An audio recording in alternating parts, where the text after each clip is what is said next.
All right. Hey, everybody. Welcome to our third stream of Argonauts Awoken. I am Mr. DMD, your DM. And I'd like to remind our audience that we are playing a highly modified version of the 5th edition rule set of Dungeons & Dragons. And I'm going to share with you all a little bit of information about our game state for those D&D nerds out there. We currently are playing a level 0 character. So what that means is that all of our characters currently have no fantasy race or no game class, which is, again, deep into the D&D mechanics of the game right now. But we'll explain more about that as we go through. What this does is it reflects the fact that these are young and inexperienced people with much to learn of the world.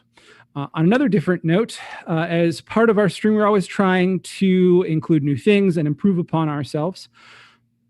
So you may have noticed last week that we had improved presentation. This week, we're going to be attempting to bring some of our sound effects and ambient music back. In addition, we are trying to include as many members of our theater program as possible.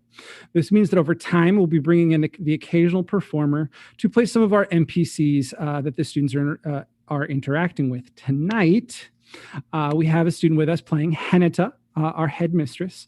And we'll have more to say and do sorry, lost my notes train there. They're going to have several scripted elements and may have some moments throughout the evening where they're improvising a little too. That's about all of our announcements for the evening. So let's go ahead and move forward into this evening's story. When last we left our initiates to the Lake Tahoe Academy for Troubled Youth, they were continuing their assessments after making their way to school. Tonight, as we start, I'd like to give each player an opportunity to quickly remind us who their character is and share with the audience what is going through their head as they stare at this test that has appeared out of thin air in front of them. So, to begin, Luke, start us off. All right. So my character is a jock, and he is not the smartest, but he's pretty lovable and he is very outgoing. So as I'm staring at this test, my heart is racing because I see that it's on paper. And what I was promised was that this would be a test that I would be able to be successful in. And now I'm kind of starting to question it. Thank you, Luke. Let's go from Luke to the local girl, Moon. Hi, I'm Moon. I'm your average gothic sad teenager. And I'm kind of in a state of shock right now. This paper just kind of appeared in front of me, and now I'm kind of questioning everything. Wonderful. Thank you, Moon. Let's go to our Utah native, Stevie. Hi, I'm Stevie. I'm kind of the emo of the group. I'm a little timid, not a huge fan of people. But as I'm looking at this test, I'm like, okay, I don't know what the hell has happened the rest of today, but I'm good at tests. I can take a test. Wonderful. Thank you, Stevie. And one of our 2 San Francisco locals, Luna, start us off. Hey, I play Luna. I'm this tiny girl that really loves wearing pink and baking. And I'm really passionate about activism and climate change. And I'm kind of iffy about this school. I don't believe in magic, and they're doing all kinds of these crazy things, and it's freaking me out. But I'm a science nerd, and seeing this test right here makes me feel a little bit better because I know what I'm doing. Wonderful. And before we finish with our other San Francisco local, let's go to Alaya, our Bostonian. Hello, I play Alaya. I'm a pickpocketing thief, and right now, with this test appeared in front of me, I am a bit perplexed. All the stuff that's just happened right now, it's kind of a lot to take in, but I'm just kind of silently trying to figure it all out in my head. But as of right now, I'm not questioning it because I know that they could probably mess me up if I do try to question it. So I'm just going to keep my mouth shut and do my work. Thank you, Alaya. And then finally, our last student from San Francisco, also Zamora. What's going on? Hi, I play Zamora, who's a orphan. She likes to take things sometimes. When she doesn't get her way, she gets a little annoyed, but she's pretty chill overall. As I see this test in front of me, I'm kind of nonchalant about it. Like, it's a test. They told us we're going to have to test. So It's just a process that gets me one step closer to taking a nap later. Wonderful. Thank you, Zamora. And lastly, Henita, headmistress, as you watch these students taking this assessment, what are you looking for?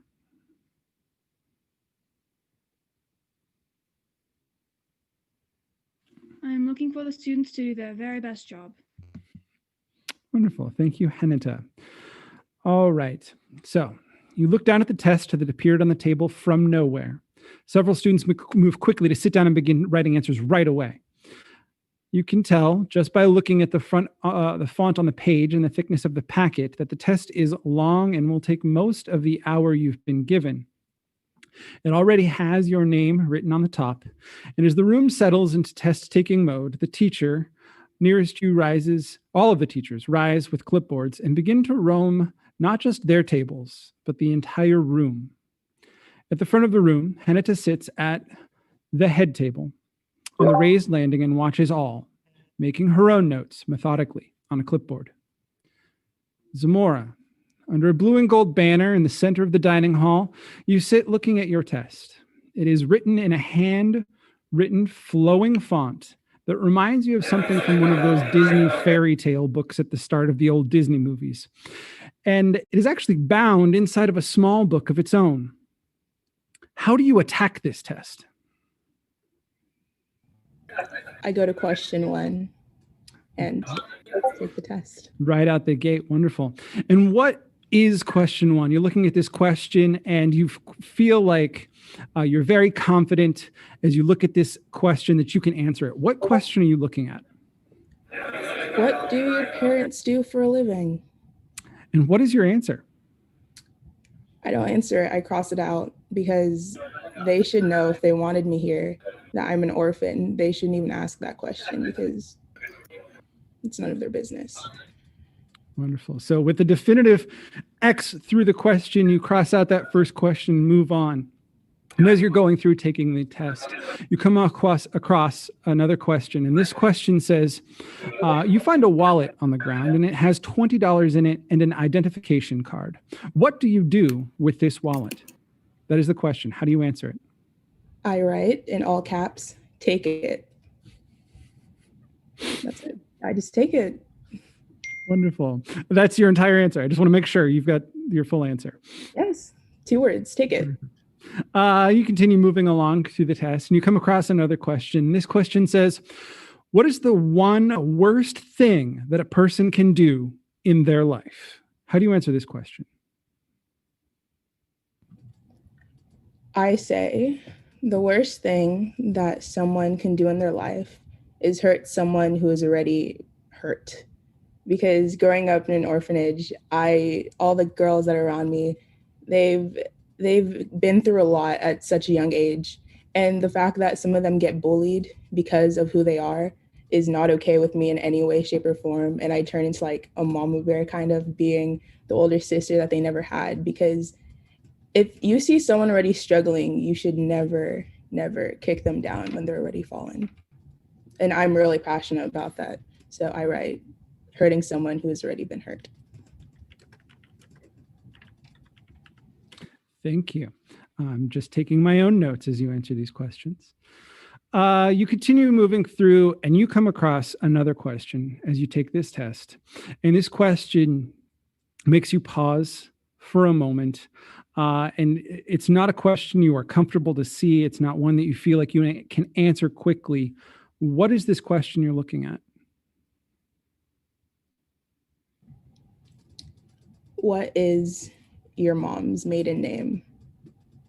And why does this question give you pause? Because again, I don't know my parents. And at this point, I get kind of annoyed with this test. Like I came in here thinking I was just going to take a test and then they're going to tell me like which teacher to go to, but they're being really intrusive. And for what? Because it's none of their business, first of all.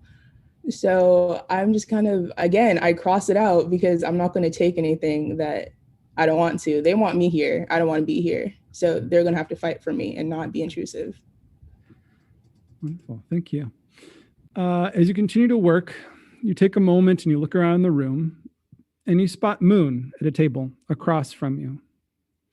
Moon, you currently sit under a banner of white and yellow, and you take your seat and have peeled open your test. This packet is thick, and it's printed on recycled paper. It's not bound at all. There's no staple. There's no binding.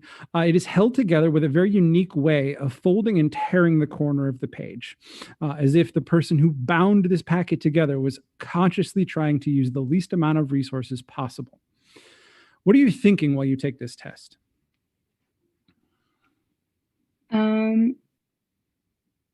I wasn't really expecting a test on the first day, so I'm very nervous, and I'm kind of looking through the questions, and I start with question 1.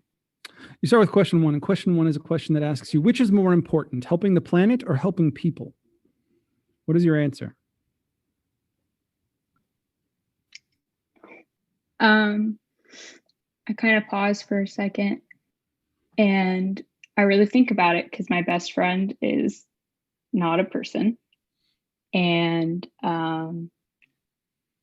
but in reality, I would say people, because I've been hurt a lot, and a lot of people in my life has been lying to me. And so I don't want anyone else to go through like what I went through. All right. You continue going, and about a page later, you come across another question. And this question asks you, where would you rather be, in a forest or at a concert? At first, I'm tempted to write concerts because I love my music, but I kind of sit and I think that forest is really the place where I can be myself and collect myself and find myself. So I write down forest because that's like my happy place. You continue taking your assessment and come across a question that you are very confident and excited to answer. What is this question? The question I'm very excited to answer is, what is the perfect technique for throwing knives? And I'm tempted to write an essay, but really I kind of just take a deep breath and say, don't force it, because you hold the tip of the blade and you kind of gracefully let go. So basically just don't force it, just let it happen. Wonderful. You continue to move deeper into the assessment, and toward the end, you come across your final question that I want to ask you about. And this question is shocking to read, and you're very uncomfortable as you read it.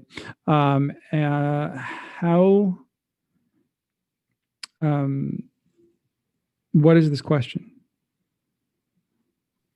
The question is, when was the last time you talked to your sister or sibling? And I kind of pause for a second because I have not really had a real conversation with my sister since we were kids. And it just felt very, I don't know, I felt like I started feeling like someone was watching me, because the reason I was here was to follow my sister's path and try and find her. So I just kind of, I put down, not since we were kids. Awesome. Thank you for sharing that. We're having, if you're watching, clearly having some minor technical difficulties right now. So I'm just checking in with our tech team running us and making sure that if we're either good to continue going or if they want to take a brief break. So I'm just waiting to see if our tech gives us a message. There is our missing persons coming back in. You got to love live internet streaming. Always an adventure.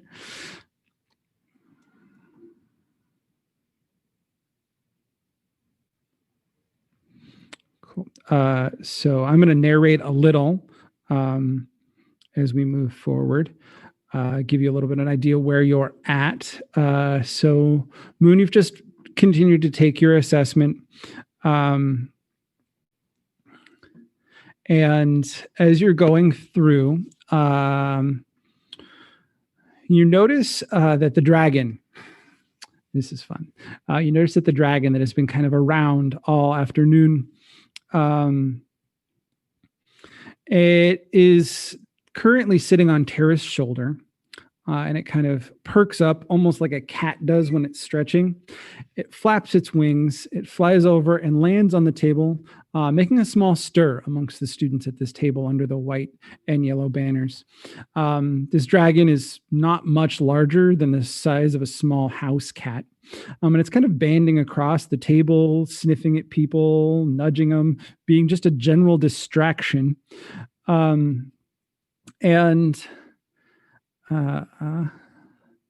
It stops.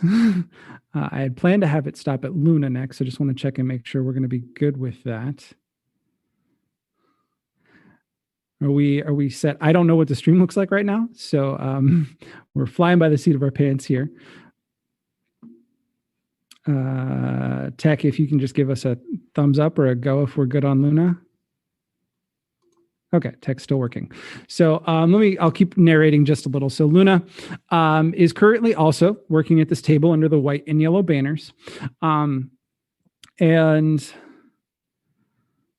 we, Luna, you've been working diligently, taking this test very, very seriously. Before you were interrupted by the arrival of this dragon. And it's now very much focused on you. It's kind of looking at you and looking at your test and being very playful. It kind of tries to nudge your hand as you're writing and mess with you a little. And as you don't react much at all, it kind of steps back and it curls up, kind of wrapping its tail around itself, folds its wings over its feet, and it looks almost like a little pile of like scales. And before you go ahead and react and I fold you back in, I want to just take a second and thank our tech team for getting us back up and running. We're still having some minor issues, but we're going to go ahead and get moving forward with Luna here. So how do you react, Luna, as this dragon curls up right in front of you? I'm still uncomfortable with the presence of this thing because I don't know what these people did to it, and I don't know whether to like make sure it's okay, or I don't know what to do. All right. So you kind of ignore it then, and begin to get back into your, let me just ask a quick question. Tech, is it better if I go to someone else and come back to Luna right now? Okay, so Luna, we will come back to you. Don't worry, we will get you and your questions in just a second. But instead, we're going to move to another table.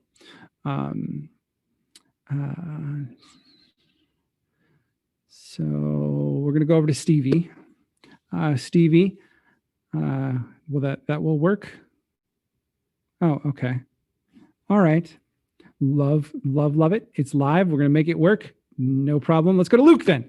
Luke, let's see. From where you're at taking your test, you hear a hearty laugh come from Ferg as he looks over a student's shoulder and reads an answer.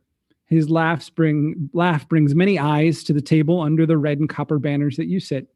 And as they all look in your direction, you are suddenly distracted from the question that you are currently answering. You look back to the test in front of you, which is written on very rough paper, with each question handwritten in a very blocky printing. And you reread the question, trying to get back into this test. As you continue to work, you come down to a question that asks, what is the one thing that you fear most? What is your answer? I stare at this question for a really long time because it kind of feels like it's reaching into my depth. So I stare at it for a second and I think about it, and what I end up coming up with is I fear losing the people that I love the most. And to kind of explain that, afraid of not being able to protect the people that I love as much as I want to. Wonderful. Thankfully, after that question, you look at the next question, and it's one that you are happy to see written on this test. What is this question? Well, the first thing that I do when I come across this question is stare at it like I did the last time, because I'm still a little bit nervous, still a little skittish. But after reading it a couple times, I'm like, wait, I know how to do this. And the question is, what is the square root of 9? Which I actually had just learned about in class. And the one time that I managed to pay attention, this is what I picked up. So I quickly write down the number 3, and then I pause for a second, and then I put down a plus or minus symbol next to it. Very good. I like the plus or minus. It's a nice touch. Remind us again. This is a, some would say, simple math problem. How old is Luke? Luke is 16 years old. Just want to give that perspective for our audience members that may have forgotten that. You continue deeper into the test. About halfway through the test, you come across a question that says, if you could have one wish, what would it be? One wish. That's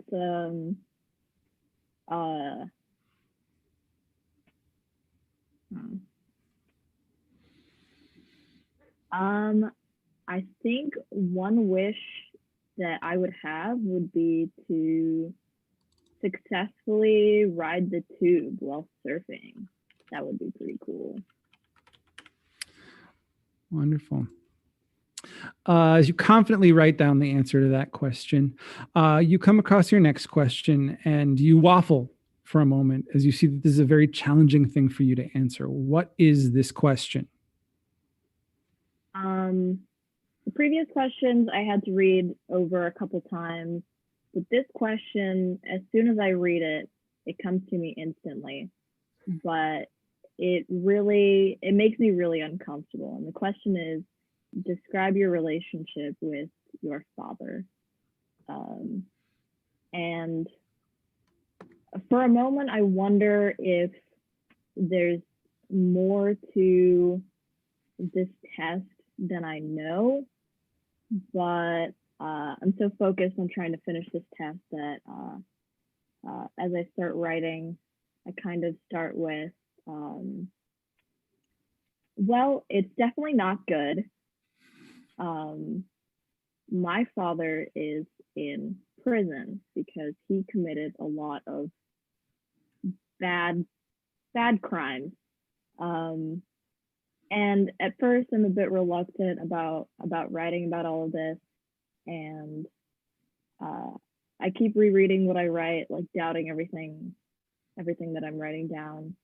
So then I write about the attempted murder, and then I write about the arson, and by the end of the question, my hand is like shaking so bad that I have to put down the pencil. As you put down the pencil and take a brief respite from your test, we'll shift our focus back to Luna, who's refocusing her efforts after being distracted by this dragon that's been poking at her and that she's not even sure if it really exists in front of her. And the first question that she gets to after being refocused says, what is more important, protecting the creatures of the world or protecting its knowledge? Well, oof. This is kind of a touchy subject, especially in my household. We value knowledge a lot, but I believe that it's definitely more important to protect the creatures. Do you include any explanation to that, or do you just write creatures? Creatures, just creatures. Wonderful. So you continue moving past that question. And the next question is a question that you are excited to see written on this assessment, so much so that you almost have to like control your reaction to it. And what is this question? Oh, yes. This is the kind of question that I was excited to take the test for in the first place. It is, how much plastic is in the ocean?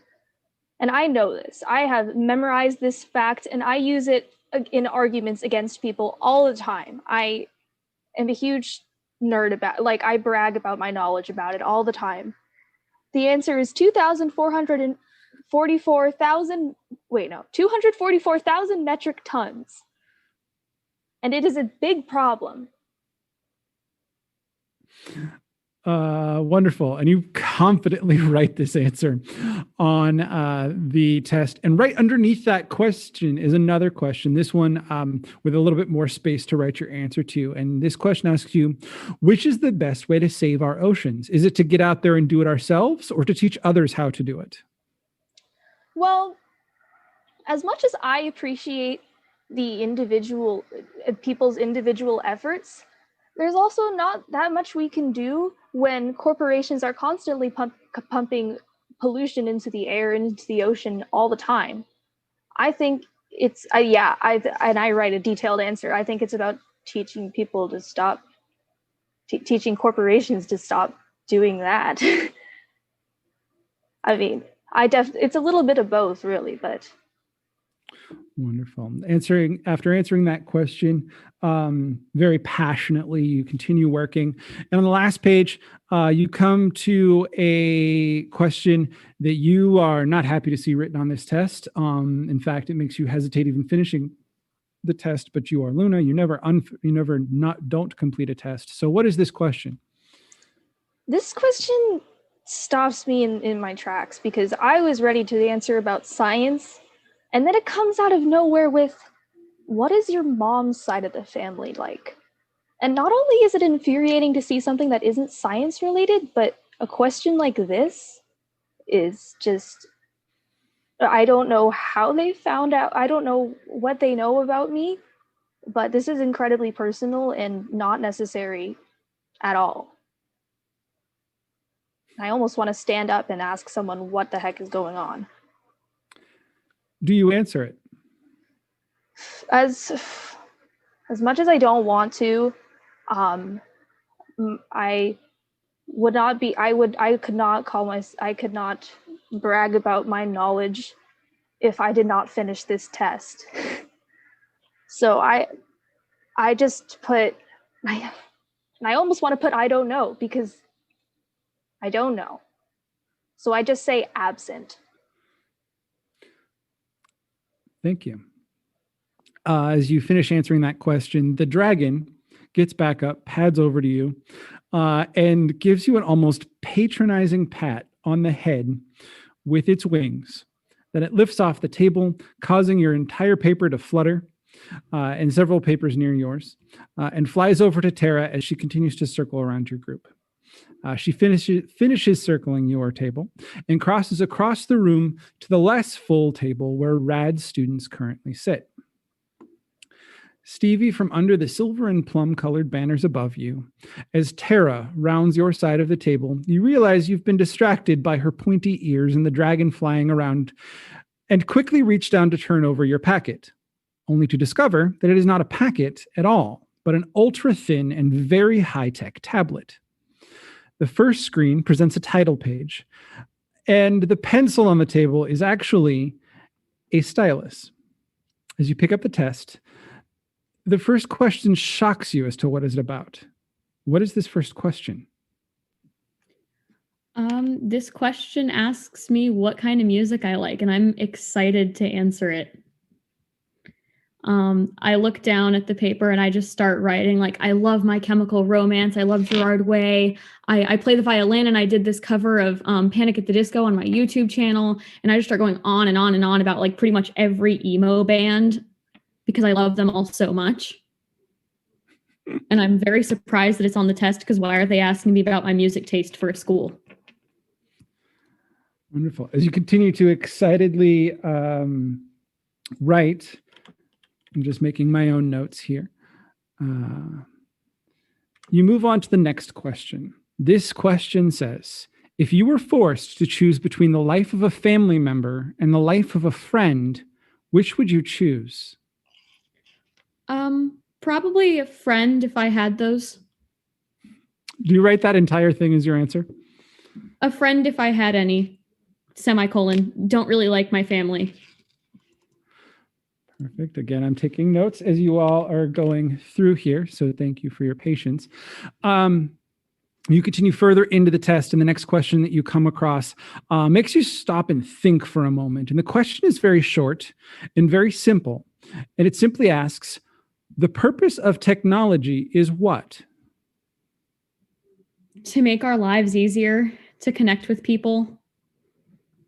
I think technology can really bring people together and connect people that would never have a chance to speak anywhere, and it can offer people a really good escape from whatever they're going through in their own lives. Wonderful. As you continue, you come across one final question that you notice, and this question says what? I look at this question and I have to put the pencil down for a minute because it asks me what I saw in my father's office when I was a child.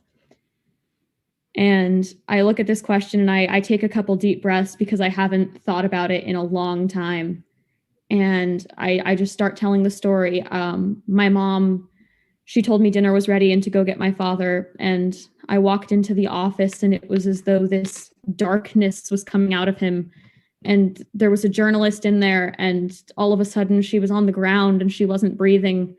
And my dad started screaming at me, "Go away, you're not supposed to be in here, get out."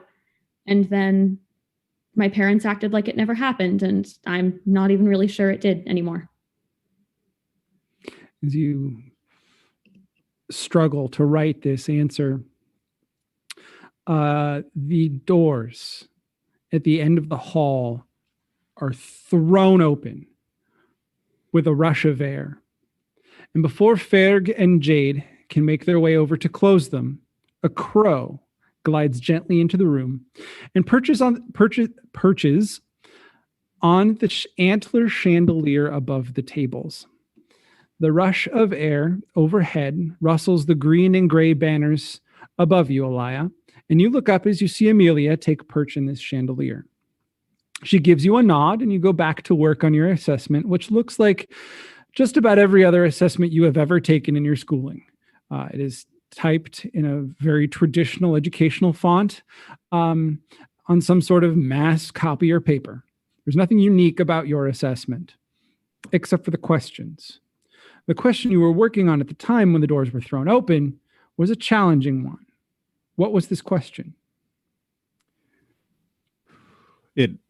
It hit me pretty deep, but it was, what is something you don't want anyone to know about you? Because there's honestly too many things to count that I don't want people to know about me. I don't want people to know about that. I don't want people to know that my dad's been absentee the whole time. I don't want people to know that I'm dumber than my brother. I don't want people to know that I'm a mama's boy. I don't want people to know that I steal. I don't want people to know that I don't have any friends. So I look at this and I can't really bring myself to accept it. And I just write nothing, colon, close parentheses, smiley face.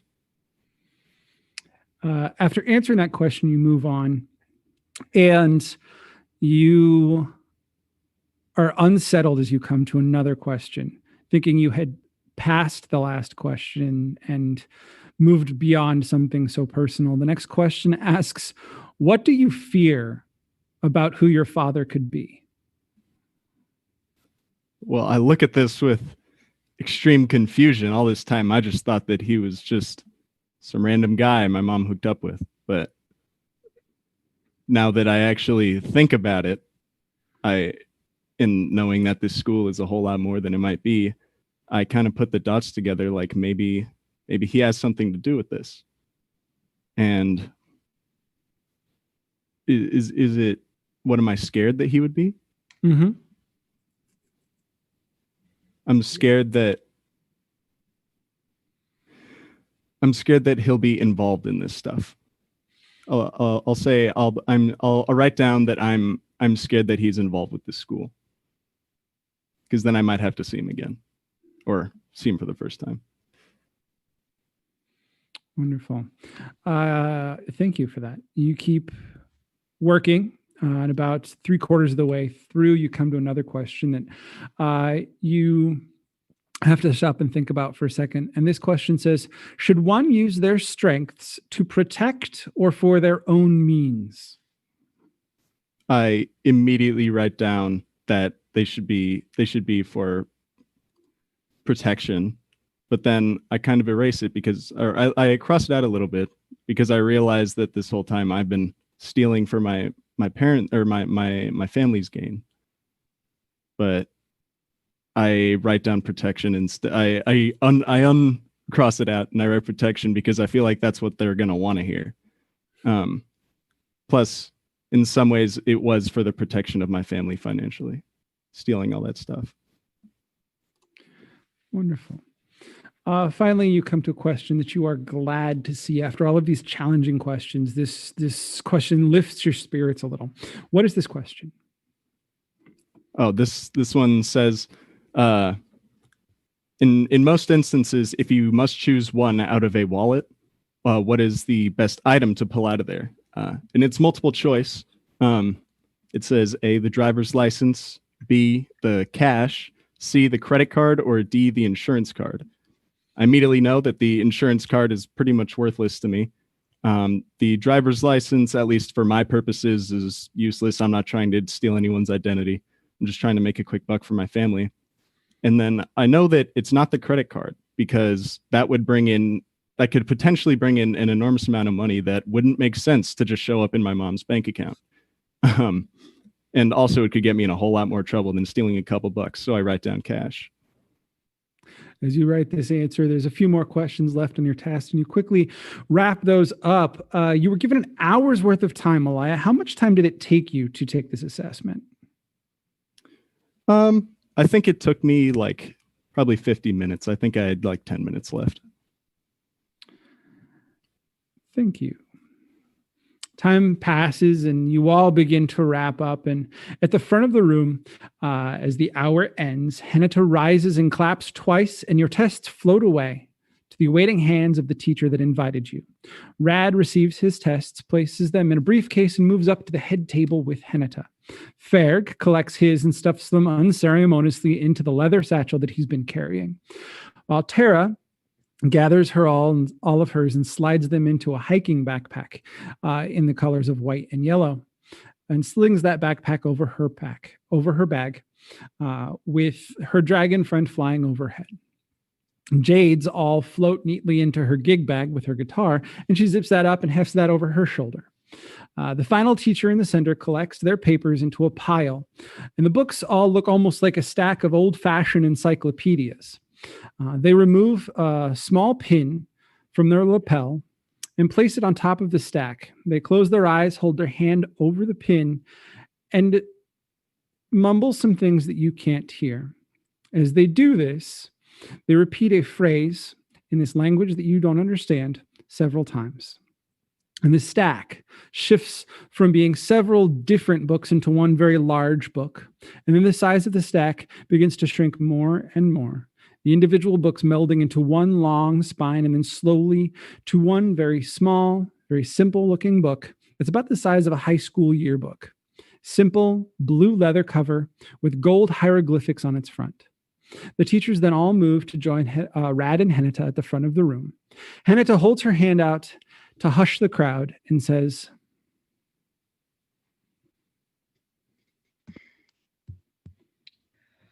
Thank you for this information. I'm sure you all did your very best. There's a beat, and the doors at the end of the room open. Standing in the doorway is a pair of identical twins, at least mostly identical. They both have short, dark, close-buzzed hair. They are on the taller side, probably just under 6 feet tall, with narrow shoulders and thin frames. They look like they've seen a little exercise. One appears significantly more pale than the other, and this one wears glasses, while the other one looks like he may get outside a little bit more often and wears a baseball cap. They both wear matching polo shirts with the initials LTATY embroidered on them in a blocky industrial font, and tan cargo shorts with hiking boots and socks on their feet. Hanata speaks again.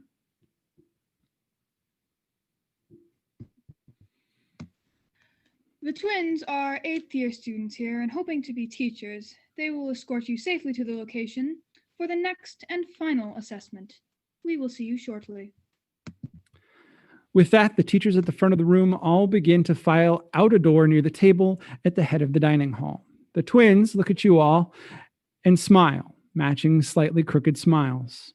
The twin wearing the cap speaks, saying, "All right, everyone, we got a hike ahead of us, and we're about to go to the outer." And before he can finish the word, he's elbowed by the paler twin as that twin says, "Xavier." The other twin says, "Man, Lex, what was that for?" And the pale one gestures at all of you initiates and says, and Xavier says, "Oh, right. We have a little hike to the testing site, the next testing site. Follow us and stay close. We've got a lot of distance to make, and we don't want you to get lost."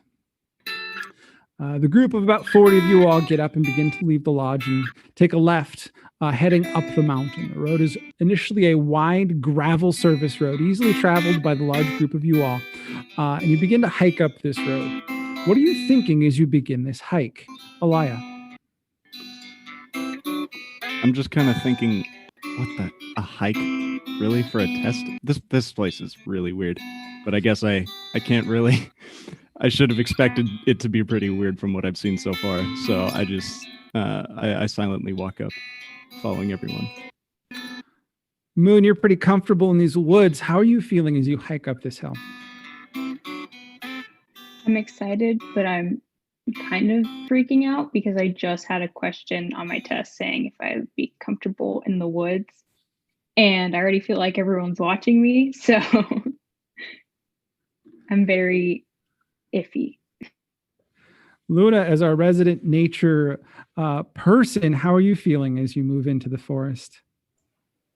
Forest is nice, but I don't like the thought of another test because after that test, I don't like what this school considers tests. That is a disgrace to all tests. I'm not looking forward to what this other test is going to be.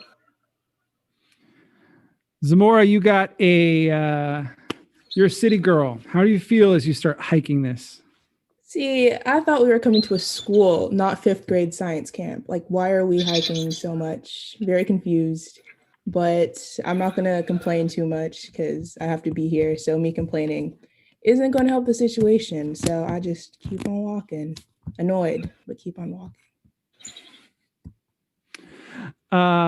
Stevie, you're much more used to the flatlands of Utah as you begin hiking this mountain. How are you feeling? I've never really been allowed to go hiking before. I've spent most of my life inside. I'm pretty sure I'm not wearing the right shoes. I'm definitely not wearing enough sunscreen. I'm just generally uncomfortable physically. Like, my feet hurt. I feel my skin burning.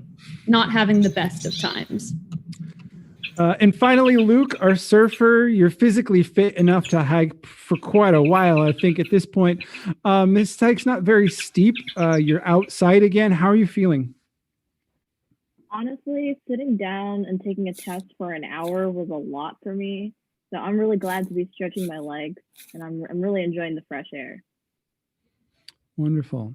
Eventually, the twins stop the group, and the one with the hat speaks again. "From here, we take the trail. Stay on the path behind me. Lex will be at the end. If you have any trouble, holler out. The trail is safe, but narrow. We might get a little spread out." He then turns off the gravel service road, down a path and into the duff. He gets a few feet into the forest, and a few of the blonde girls all stop. One of them says loudly, "I am so not going in there. Do I look dressed for this?" And she clearly isn't. She's very met up in a skirt with a matching top and some sort of heel on her feet. How do you all react as this girl says this? My God, shut up. No one cares. Ugh, locals. I laugh. Zamora, Alaya, Luke, anybody have any other reactions? Ugh. I roll my eyes and I say, "Sorry, princess. This wasn't the best for you." I just kind of shrug it off, and I'm like, yeah, if I was wearing heels or something, I'd probably also not want to do that. Lex, the paler of the twins, takes a moment very unemotionally, very coldly says, "Doesn't matter to me." As they say this, they gesture down the hill you just climbed to where you could see the lodge and a town car waiting. The girl makes a big huff and show of struggling to get on the trail, whilst if I'd known I was going to be hiking, I would have worn different shoes.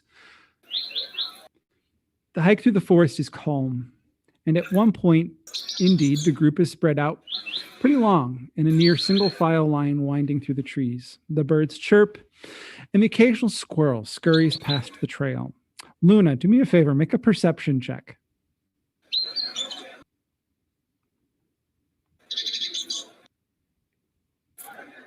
$13. Wait, I don't remember my modifier. I'm sorry. But Nope, 13's good enough. That's actually all I need. 13. As you're walking, you hear nearby something saying, "Work, work, work, dig, dig, dig, work, work, work, dig, dig, dig." Do you look around? I'm pretty sure I'm on drugs, but I do. When you look around, none of the people around you are talking at all. But you do notice nearby, there's a tiny little squirrel, and he pokes his head out of a tree. He looks almost up at you, and then he goes back to whatever squirrels do. And you continue to hear, "Work, work, work, dig, dig, dig, work, work, work, dig, dig, dig." The cult has drugged me. This is some kind of thing to make me go insane. I'm ignoring that. I'm going to keep walking. I did not hear anything at all. All of the rest of you begin to settle into this hike, and the trail widens a bit and eventually stops, and an old wooden paneled door, bound in iron, set into the side of the mountain, literally into the side of the mountain. It looks like something that would fit in more of an old European castle and less in a California forest. At the door, Xavier reaches into a pocket and pulls out a very old world style key and unlocks the door. Xavier says, "Follow me, please." And that is all he says, and steps through the door. Several students follow him in without any question. What do each of you do at this point? I'm going. Stevie walks right in, no problem. Yeah, I'm gonna go in too. Luke follows. I'm seeing Luke go in. I'm like, well, at least he's going in. Then I go in too. Alaya follows also. I go in after Alaya, because why not? Wonderful. At this point, the group is about 3/4 of the way into the room. Moon? I go in. Wonderful. And Luna, you're the last one of our group and probably one of the last ones hanging out in the forest. What do? I don't want to go in, but Zamora went in, and everyone else is going in, so I guess I should, but I'm not happy about it. As you all go in, you step into a rather typical looking locker room. Running down the center from the door that you just came out into through is an identical door on the opposite side. And there's a series of wooden benches running along the center of this locker room. The room is about the size of a typical locker room. It's very surprisingly typical, this room. And running at about a 90-degree angle from the center benches are several rows of lockers. Each one is black and has a lock. And it features a full-length locker. If you've been into high school, so you know some of them are different sizes. This is a full-length locker from the top to the bottom. They're about 5 feet tall and about 11 inches wide.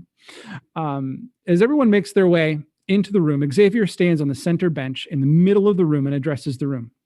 All right, good afternoon, folks. For the next assessment, you want to go ahead and change. All your personal items were brought and are in the locker with your name on it. I'd recommend workout clothes, but whatever you are most comfortable in is best. The faculty have also provided some school branded clothes if you want to get into the spirit. Finally, you are allowed to bring whatever you want of your personal items into the next assessment. but I'd steer away from bringing everything. Well, that's about it. You all can go find your lockers. Good luck, and may your eyes be always open. And with that, he steps down and moves over to his twin. They chat for a moment and open the door they came in to leave. As they do, Amelia glides in with a caw and perches up in the fluorescent lights. The twins both go out the door you came in. Everybody make a perception check.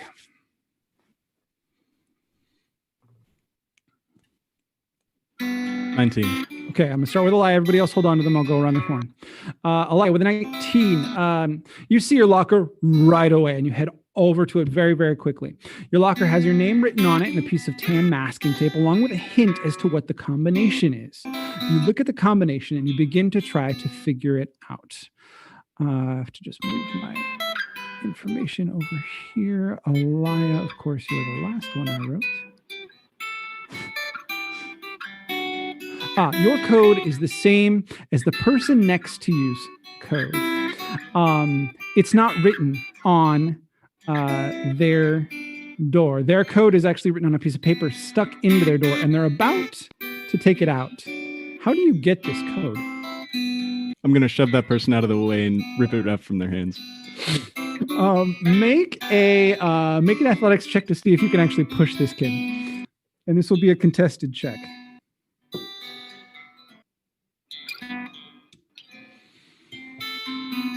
17. You easily push this kid. This kid was not expecting to be pushed. You push him like 3 lockers down. You reach over, you grab the code, very easily put it into your locker. What do you do with it now? Because you know he needs it. Sorry, buddy, same code. And I hand it back to him as he's probably rubbing his head. Gets up, kind of rubbing his head, rubbing himself off, trying to look around, make sure nobody saw. He takes it from you very angrily. You may have just made an enemy. All right, let's continue going around. Let's go with Luna. Roll me. What'd you get for your perception check? 6. So there are people milling around, all trying to find their lockers, and several of them are complaining about the shared locker room space. Oh. It's going to take you a little while to find your locker. We're going to come back to you. All right, Luke. I rolled a 5. 5. You too notice that there are a lot of complaints in this room about the shared locker room space. This is definitely a non-gender neutral locker room, and especially the blonde girls very not happy with this. You are going to also take a minute to find your locker. Let's go with Moon. 1.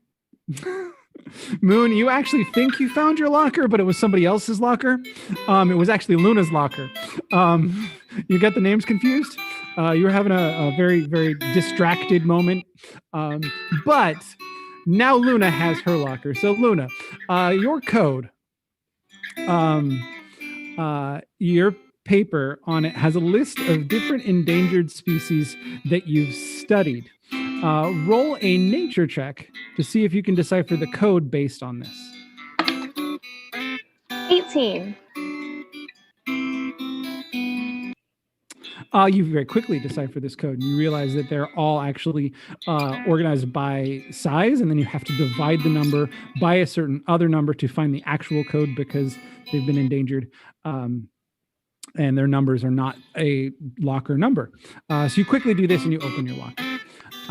Let's go with Zamora. What was your perception check? 10. 10. You overhear someone nearby say something about this being the big test. You can't make out the specifics as the room is too layered with too many different conversations. But as you find your locker, you note that written on it, it simply says, you know this combination. You cracked it once before. I think of all the times where I've cracked combinations, because it's been multiple times before, because I'm just a pro, obviously. And I think of this one time where I was in a little bit of a situation with the law, and I had to crack a code in order to get the key to leave the place I was in. So I'm thinking, these people have watched me before, obviously. So this has to be the code that they're talking about. So I put in that code.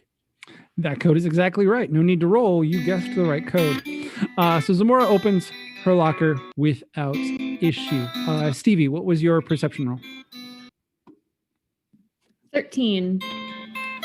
All right. You also hear this discussion about the big test around the room. It's almost like a rumor floating around the space, and manage to find your locker after a few moments. This code on this piece of paper is written in a series of ones and zeros. You instantly recognize this as basic. You can roll a technology check to see how effectively you translate it. 22. You know this code instantly. You're like, ones, zeros, yeah, no big deal. You quickly put the code in and your locker pops open. We're going to cycle back to Luke. Luke, you eventually do find your code. You find your locker. Your code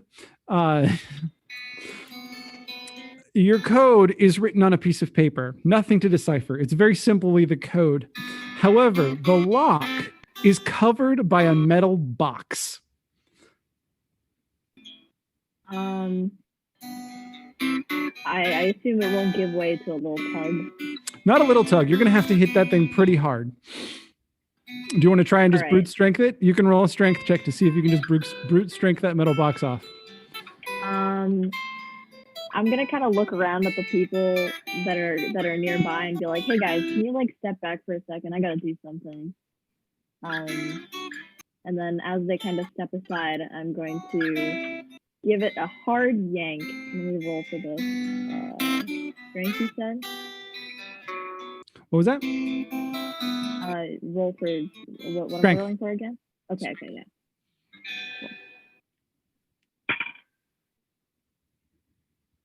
Cool. 17. Oh yeah, you actually managed to get your fingers into the side of it. There's actually like handholds in there, and you yank that right off and easily open your locker. You open your lockers, all of you, and as they open, you can actually see into the lockers, and inside them are individual locker rooms waiting just for you. This room has a single double wide locker stall like professional athletes have, and a bench right in front of it. There is a shower and a toilet in the corner opposite the locker door, and a bench in front of this locker. Hanging in the locker stall is a complete collection of athletic apparel in your preferred sizes. Sweatpants, sweatshirts, hoodies, t-shirts, yoga pants, gym and hiking shorts, several different types of shoes. Anything you can think of that you would want to wear to work out is in there. All in simple colors, black bottoms, white tops. The tops all have LTATY on the front left breast and a number on the back, and the pants all have the same number on the front left thigh. On the floor near the bench is your stuff. What is there, Stevie? My tablet's there. That's pretty much it. That's kind of all I brought. Wonderful. Luke, what's there? You didn't actually have much to bring with you. I didn't. I think it's going to be like my wallet. Wonderful. Elia, what's there? There's nothing on the bench, but I look up and I see Amelia, and I'm like, I guess that's my thing. Well, Amelia is actually still out in the initial locker room watching over the whole space. Yeah. Okay. This is inside, like literally you walked through the locker door to go into a smaller, individualized room for yourself. Okay. There's nothing there. No personal items. You didn't bring any luggage or anything? I mean, I had clothes, but that's it. Well, that would be in there for sure. Okay, then clothes. Luna, what did you bring with you that's in this locker room? Well, my clothes are there, right? Mm-hmm. Okay, so all of my pink clothing, my pink poofy dresses, and then there's a bag of cookies I baked the other night. Wonderful. I love it. Moon, what is in your locker room? I would say who, and it's poison. Ah, yes. And Zamora, what is in your locker room? I mean, I have my clothes, and in my bag, I remember I packed some bobby pins because you never know when you need to unlock a locked door. Bobby pins are handy in that case. Perfect. And Zamora, we'll go back around. I want to hear everyone describe. What do you put on for this assessment? Having been told that it's slightly athletic and that you should be comfortable. Zamora, what do you wear? I put on some really baggy sweatpants, an oversized shirt. It's like 2 sizes too big. My hair up in a ponytail. Yeah, I take out my hoops because, gotta. Good idea. It's a good idea. Awesome. Thank you. Luke, what do you put on? I'm putting on some basketball shorts.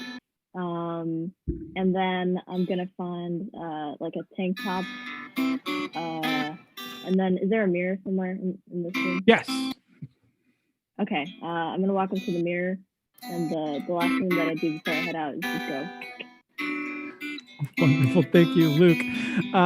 Stevie, what are you putting on to get ready for this? And what are you grabbing? Okay. So it's just like athletic clothes in the locker, right? I take out a pair of leggings in my correct size, and I take off my ring and use like the sharp part of the gem to just rip some holes in the leggings, edge them out a little bit. They feel a little too normal. And then I put the ring in the locker because that seems like not a good thing to wear to athletic stuff. And then I also, like Zamora, throw on a shirt that's just way too big on me. I begrudgingly take off my Doc Martens and put on like some black sneakers. Take off like all of my hand jewelry, hair up. I'm good. I grab my tablet. I'm good. Wonderful. Luna, what do you change into? What do you grab to prepare? I don't want to wear the clothing that the school provided me because I don't think it's in pink. And I'm not going to be seen without wearing pink. I don't have a lot of stuff other than dresses and skirts, and I almost walk out with a different dress, but I try to be reasonable for once, and I put on like a pink shirt and some exercise shorts. And I put my hair up and I put like a different bow in my hair, but it's like bigger and pinker. And that's it.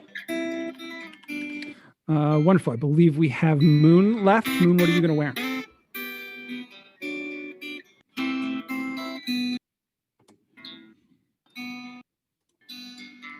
Oh, you're muted.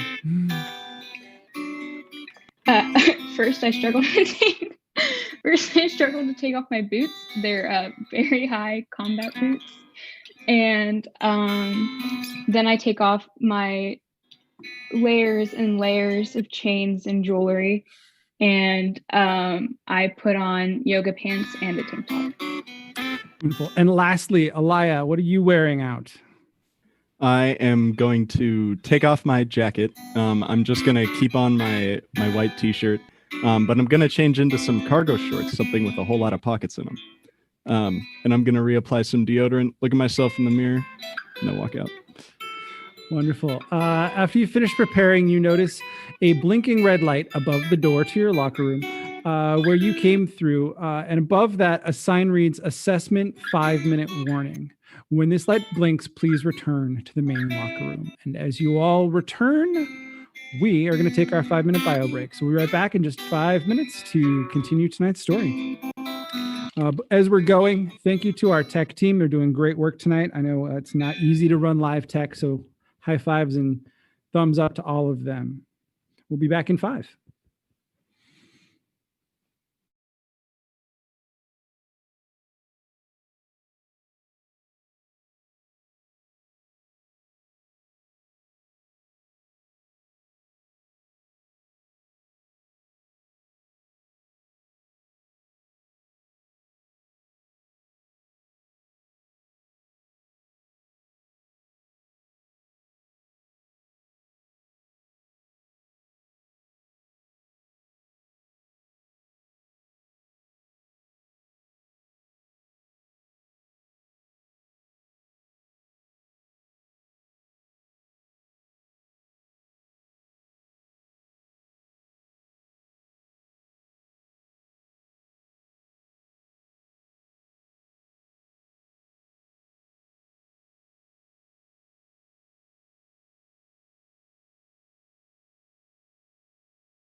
All right, welcome back. We're going to pick up right where we left off. You all emerge, as several other students do simultaneously, into the locker room. Above the opposite door from where you came in, there is a flat screen television with a countdown on it. The students begin to gather around it, and the countdown continues to crawl slowly towards 1. You notice a few students mouthing along as the numbers get smaller. When it reaches 1, the screen goes blank a moment, and then Henata appears again in the same clothes you saw her in before, and she speaks.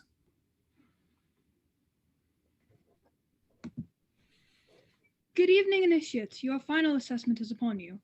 For this, we shall assess all of your qualities. Before you begin, I'd like to share a few bits of information. First, in the next room, you will find a very real and very dangerous situation. Your task is simple. Get through the door on the other side of the room by any means you desire. The danger within the room is real, but, and I cannot stress this enough, you are completely safe. Once you are free of the room, you will be fine. We will be observing you. In just a moment, a name will be called, and that person may proceed through the door to begin their assessment. You will all be called through individually.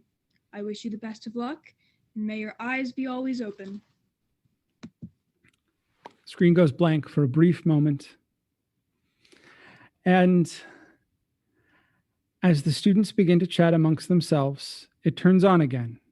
Henata appears on camera again now, and she holds a clipboard and says,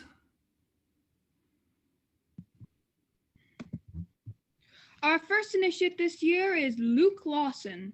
Luke, you may proceed through the door and begin your assessment.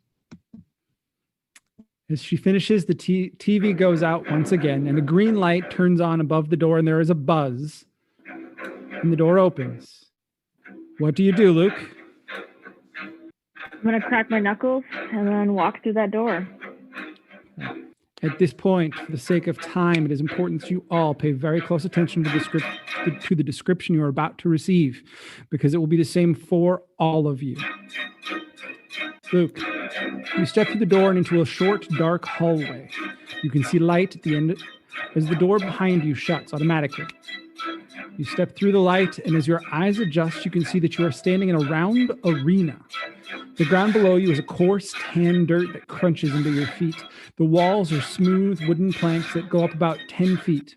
At the top of them is a railing, and behind that, arena-style seating of about half a dozen rows of wooden benches. Above you, barely visible beyond the bright theater-style lights, is nothing but the cave ceiling. All of this is significantly mundane considering the rest of the space within the round arena. There are a series of tables and other objects set up around the outer edge. Nearest to you to the right is a wooden table, and laid out on it are several types of handguns, shotguns, and hung on the wall, there are even several types of rifles, along with a few bows and crossbows set next to them.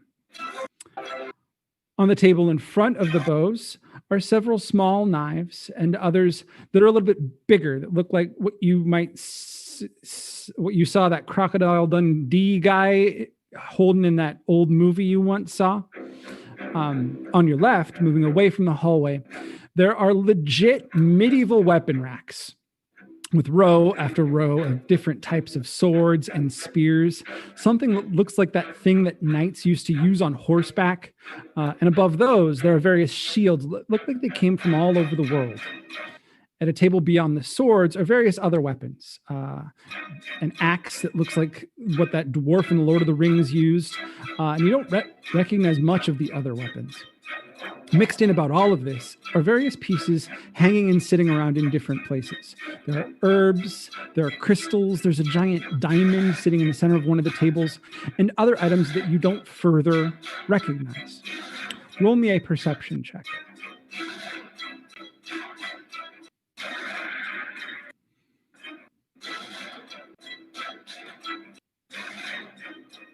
Nine. You don't recognize or notice anything else significant about this space. For the sake of time, I'm going to ask everyone else to also roll me a perception check. And I want you to make just honor system here. I just want you to make an assumption. I'm going to give you a bit of information, but you only know this if you roll over a 10. All right. If you rolled over a 10 on your perception check, and if you would in our private chat, please just drop what you roll so I know. You're going to notice something. Some of you are rolling quite high. Poor Luna only with a 3. That's sad. Zamora's got a 17. Stevie's got a 9. You can roll again when you come into the room also, but that is on you to initiate, please.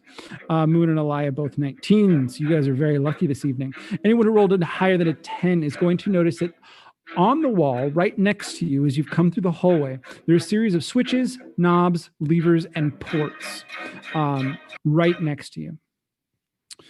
Luke, you continue looking around this space, and while you take all of this in, everyone else is waiting in the lobby, in the locker room, completely oblivious to what you are about to do. You ponder that for a moment, and then you hear Ferg say, "Luke Lawson, you have heard the instructions in the other room. If you would like, you may ask one question before we begin." Do you have a question? I'm going to think about it for a second and say, you got any advice? You hear a hearty chuckle from him. And he says, "Boyo, you got this. Do your best. Be brave and bold. And remember, however you do it, you can do it. Are you ready?" Yes, sir. And you hear him say in a very formal tone, "Begin the assessment."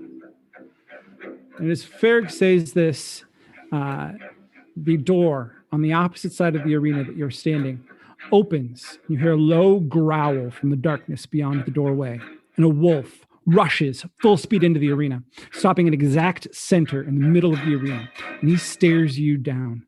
He doesn't move beyond staring at you from the very center. Every step you make, he counters. You go to the right, he goes to the right.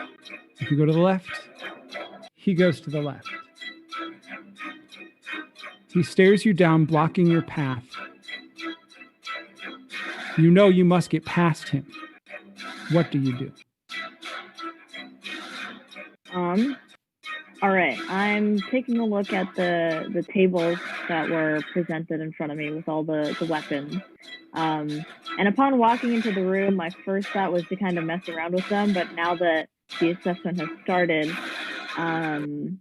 my inclination is to go towards the axe that was on the table.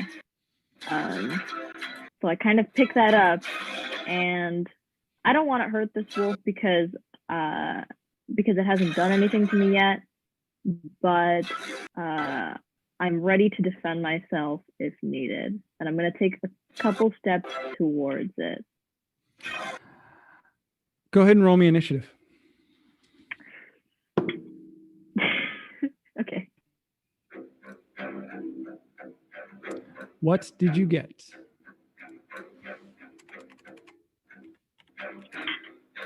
I got a, wait, what's my bonus?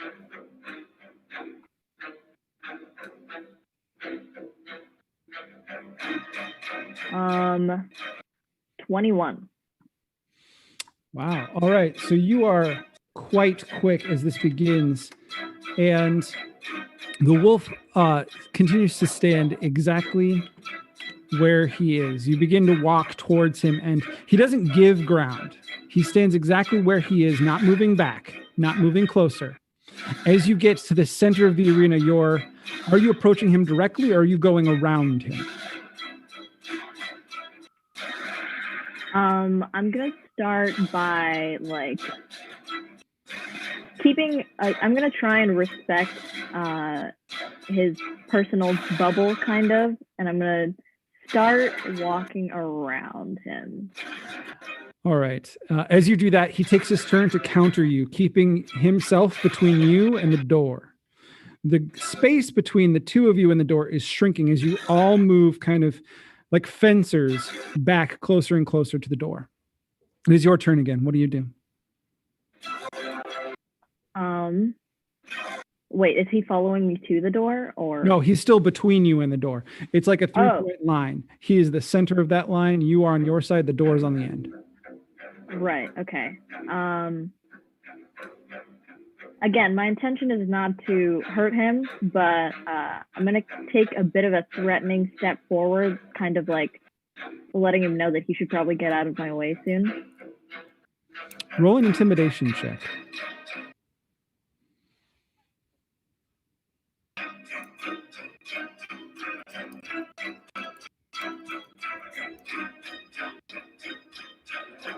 Six. You step forward and he counters with a nip at your heels, like he's going to bite you. His turn. He sets himself solidly 2 steps back between you and the door, grinds his feet in and growls at you. Your turn. All right. Upon when the wolf tries to bite at my heel, I kind of take a step back, and I'm like, all right, okay, maybe intimidation is not going to be my tactic. So I'm gonna make a false swing at him to see if he jumps out of the way. You can make another intimidation check.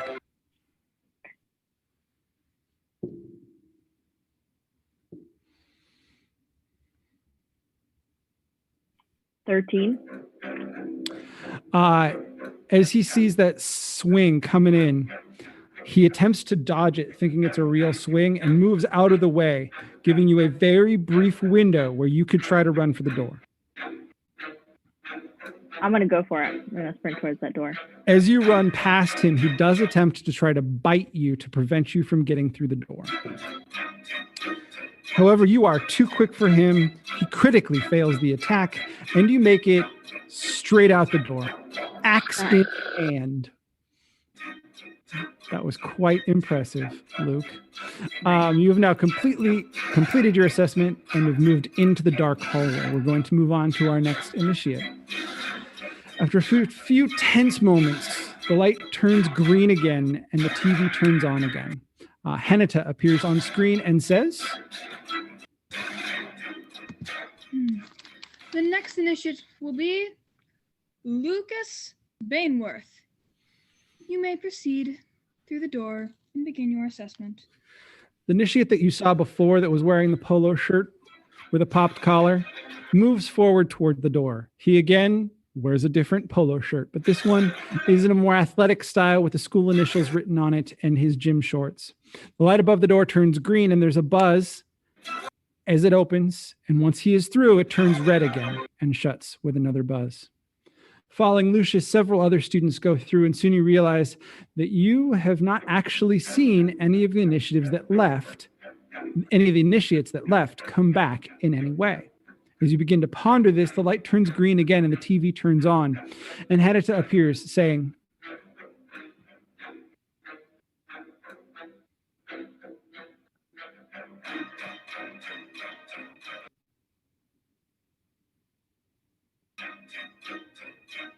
Henita?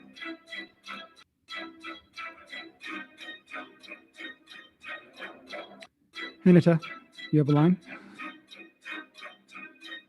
He's there. It's okay.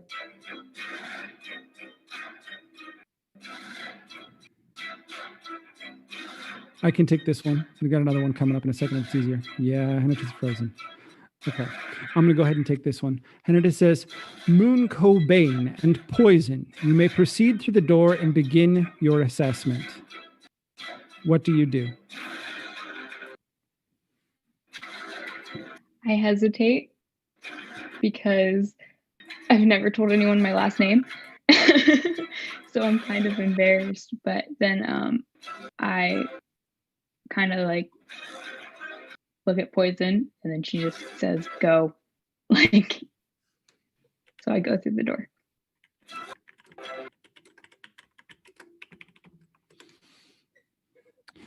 Moon, you proceed through the door into the blinding, bright arena and observe the tables of weapons lining the sides of the arena.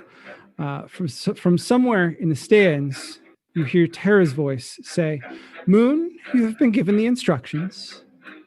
If you have one, you may ask one question before we begin." Any tips?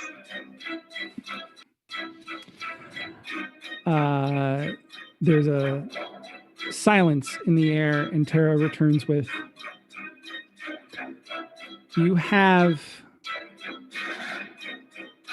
more potential in this moment than most initiates I have ever seen."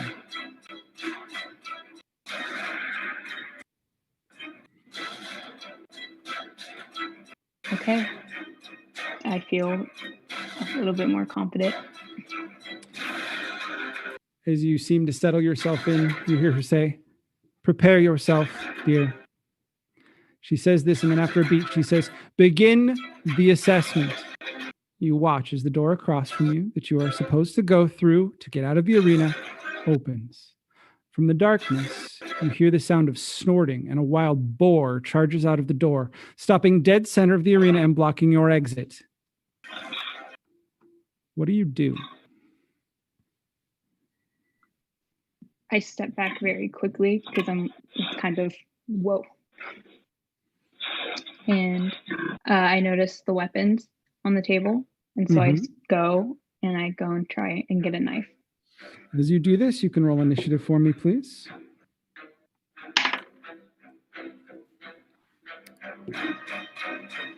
Ten. All right. Give me 1 second. I'm collecting numbers.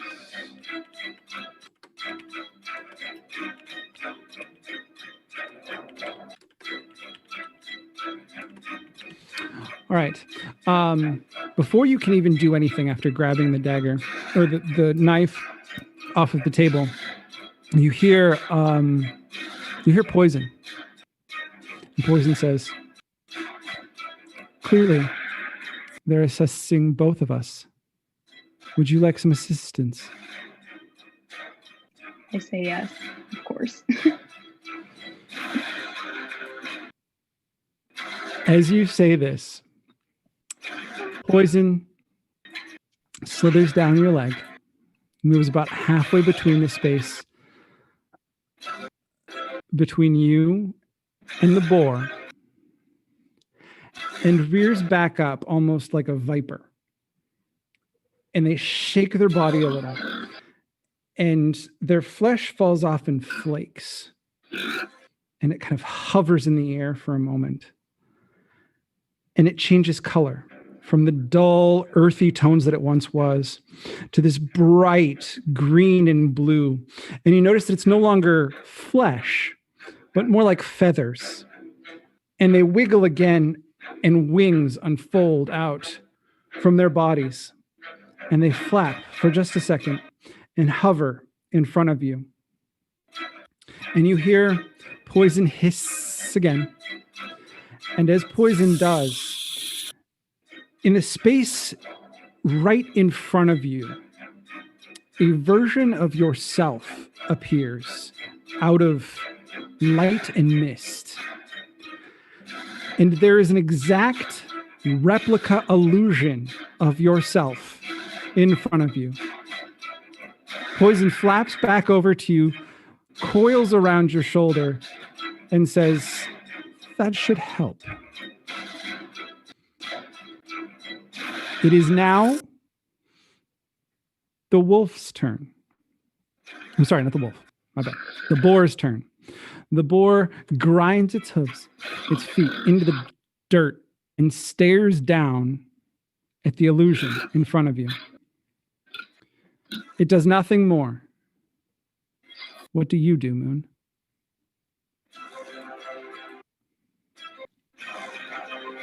I notice the illusion and I start to move to see if it mirrors what I'm doing or if it's just there as a distraction. As you start to move, the illusion stays where it's at, but it begins to wave its arms as if it's trying to create a distraction. Okay. I try and see if that will distract the boar enough and sneak around. You can roll a stealth check with advantage to see if you can sneak around beyond. So remember, advantage means you roll 2 dice and take the higher number of the 2 of them.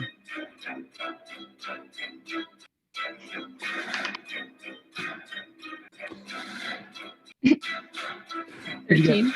13. Yeah, this boar is so thoroughly distracted by this illusion, bearing down on it. It does not notice you sneak all the way around it and out the door without any difficulty. As you make your way through the door and it shuts behind you, you feel a wave of cool energy wash over you and Poison. And as you look back at Poison, they appeared exactly as they did before you walked into the arena. We now go to Stevie. Several more names are called, including a few of the blonde girls, before the green light turns on again. And Hensa comes on screen and speaks a name. Stephanie Blackwell, you may proceed through the door and begin your assessment. What do you do? I mutter to myself and go, I hate when people call me Stephanie. And then I walk through the doors. You step through the door and into the arena, the dirt crunching under your feet. You see the weapon racks and the tables along with all the other elements that everyone else saw. Would you like to make a perception check before we continue? I really would. Go ahead. I figured you would. Yeah. 12. Yes, you also notice the panel next to you with several different switches, knobs, dials, and slots. As you take all this space in, you hear Rad from somewhere in the stands speak, Ms. Blackwell, you are very aware of the assessment before you. If you wish, you may ask one question. What do those switches do? To the creative, they may help in the assessment. Okay. Thank you. Very well. Begin the assessment. Much like the previous assessments, the door opens across the arena try that again. Much like the previous assessments, the door opens across the arena from you, but this time, instead of a creature rushing from the shadows, you watch as first a whiskered nose pokes out, followed by a long, dark body and a pink tail as the largest rat you have ever seen, easily the size of a golden retriever, sniffs and scurries into the arena, blocking your passage to the door. Ew. What do you do? Is it similar to like the wolf that Luke had, where like I don't get the vibe that it's going to come at me unless I go at it? Yes, it's significantly less aggressive right now. It's more kind of staking its territory to the point where it even kind of like digs a like line in front of it, like you're not getting across this line. I'm gonna go mess around with those dials and switches and levers. Roll me a technology check to see if you can figure out what's going on with those dials, switches, and levers. That's a 9. They control something. Without actually starting to play with them, you're not going to be able to know what they control. I'm absolutely going to start playing with them. As you start playing with them, it's like you're a small child trying to create a light show in their bedroom. It's just lights? Just lights. Cool. All of them just lights? There is a USB port. Do I have a cable on that USB port? Yeah, you've got your tablet. Plugging in the tablet. You plug in the tablet and you clearly have access to the operating system that runs the doors, the lights, and there's an executable that you don't recognize. It's TDR.exe.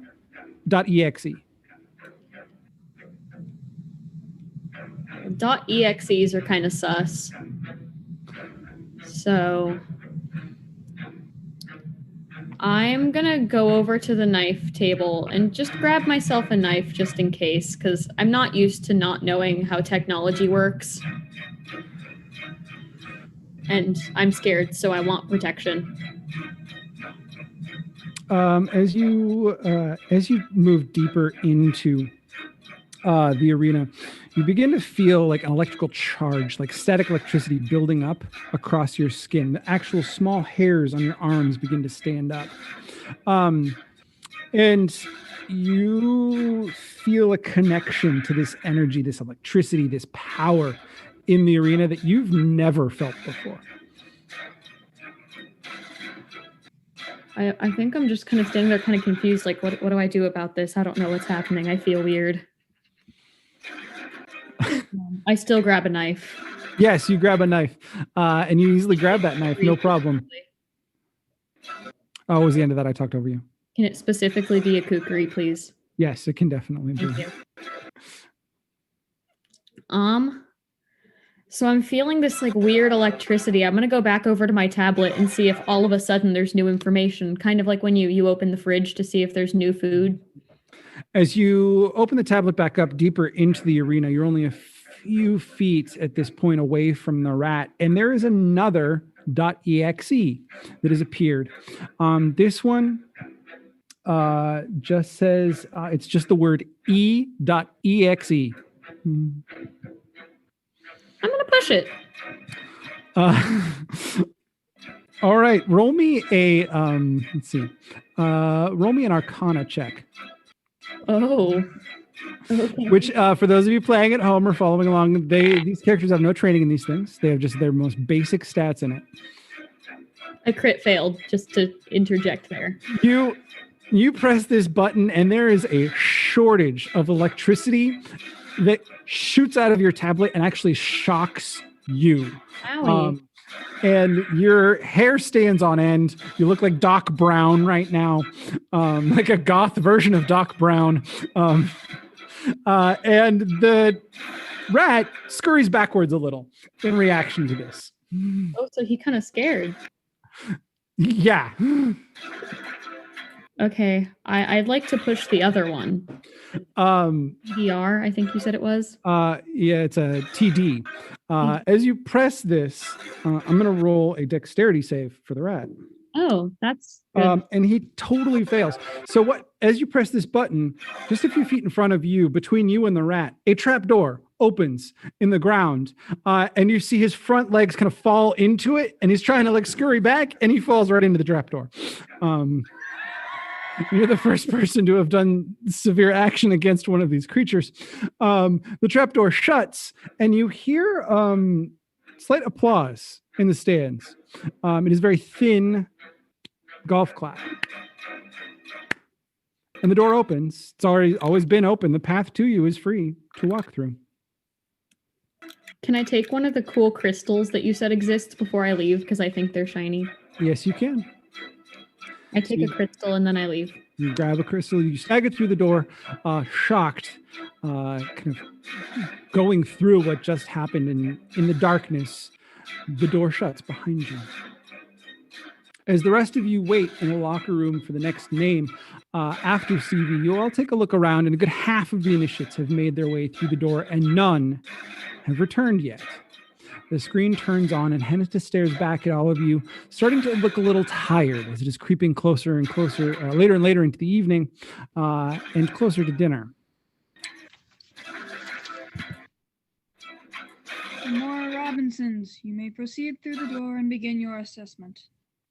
As she finishes, the light turns green, you hear a buzz that you have all gotten very used to hearing, and the door slides open again. Zamora, what do you do? I say, wow, you're real excited to call my name, aren't you? And I walk through the door.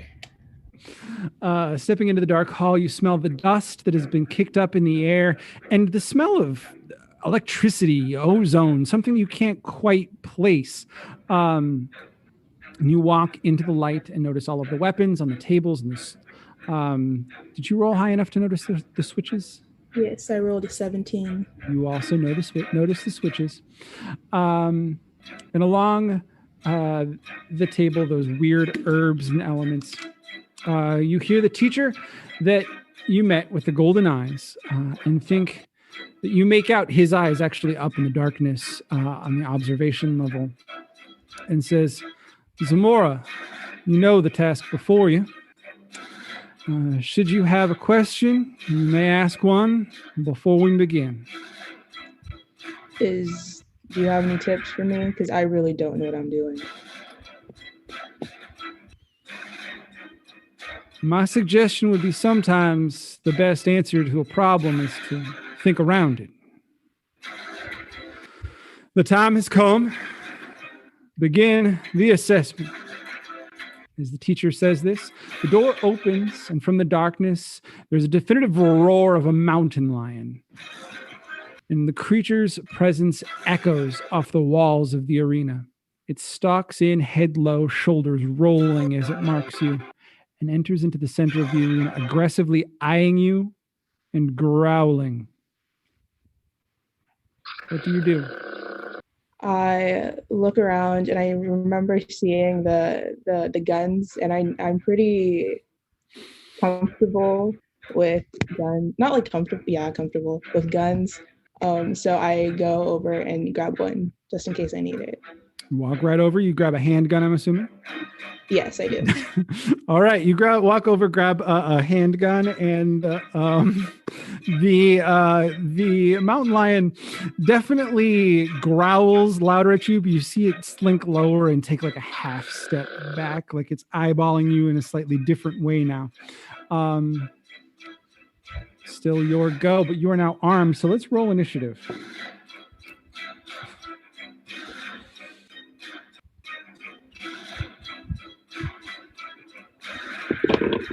You can go ahead and give that to me when you're ready. 6. Well, that normally wouldn't be good, but this mountain lion is definitely distracted, so you're going to go ahead and go first. What are you going to do? I'm going to get the gun, and I'm going to point it at the ground, at the dirt, right in front of its feet, and shoot it there.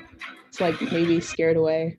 You fire this very loud, very aggressive weapon into the ground in front of the mountain lion. I'm going to go ahead and say not only can you make it an intimidation check, but given the situation, you can make it with advantage. Okay, cool.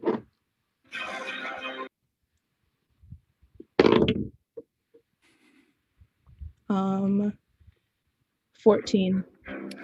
Yeah, you very effectively, yes, because I'm rolling horribly, that's the third one in a row. You very effectively scared this mountain lion, and it scurries back quite a bit, giving you an opening between you and the door.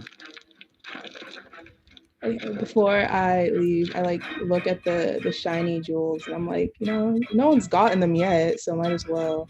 And I put them in my sweatpants pocket, and then I dip. I run. You scared this creature so effectively and so thoroughly that it is cowering, and you very easily walk through the door. The door shuts behind you, and as it does, you notice that there is no weight in your pocket, and there is no weight in your hand. And we'll move on. Slowly over time, more and more students file through the door, and as the group reaches only a handful left, an even more tired Henita comes on. An even more tired looking Henita comes on screen. Luna Lamont Serpentine, you may proceed through the door and begin your assessment. Like every other time, the green light turns on and the door opens with a buzz. Finally, this was getting boring.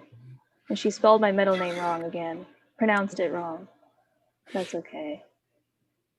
Luna, you enter the arena and see that what everyone else has seen.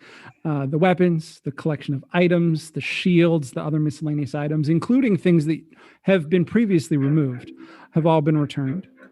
From the observation level, you hear Tara's voice. Luna,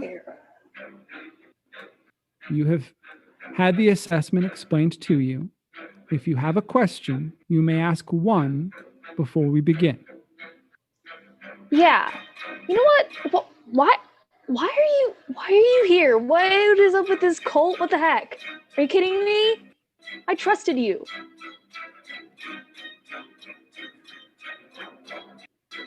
You hear some mumbling above you. And Tara, kind of almost as if they're being fed an answer, she says, I will answer one part of that because I can only answer one question. We are not a cult. We have a very definitive purpose in this world, and it is to protect and serve those who need to be protected.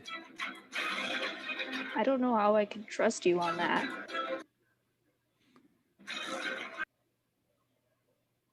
You hear them take a breath, like that conveys very clearly a feeling like they've let you down. And you hear Tara say, I honestly and sincerely hope you do well. Begin the assessment. The door on the opposite side of the room opens, and there's a deep growling bark, and a full-sized wolf pads its way into the arena bent low, blocking your way. And it lets out another deep growling bark. Roll a perception check. Boy. 8. Did that wolf just say a word to you? Oh, not again. You're not quite sure, but you feel like you understood that bark, but maybe you didn't. You're not quite sure. And it continues to growl at you. I kind of squint at it because it was just like that weird squirrel again. And if Tara wasn't lying, then maybe I am on drugs. Maybe I'm not on drugs, but this is still weird. The wolf continues to stand right smack in the center of the arena. Its stance is still aggressive, and it still continues to growl at you. What do you do? I think they want me to fight it, and I'm not going to. I have no intention to. And I think that Hennizel lady said that this wasn't real or something. I can't remember. I have no intention of finding it. So I just kind of try to walk around it. I'm going to have you roll initiative at this point. 15. You are going to get to go first. Nice.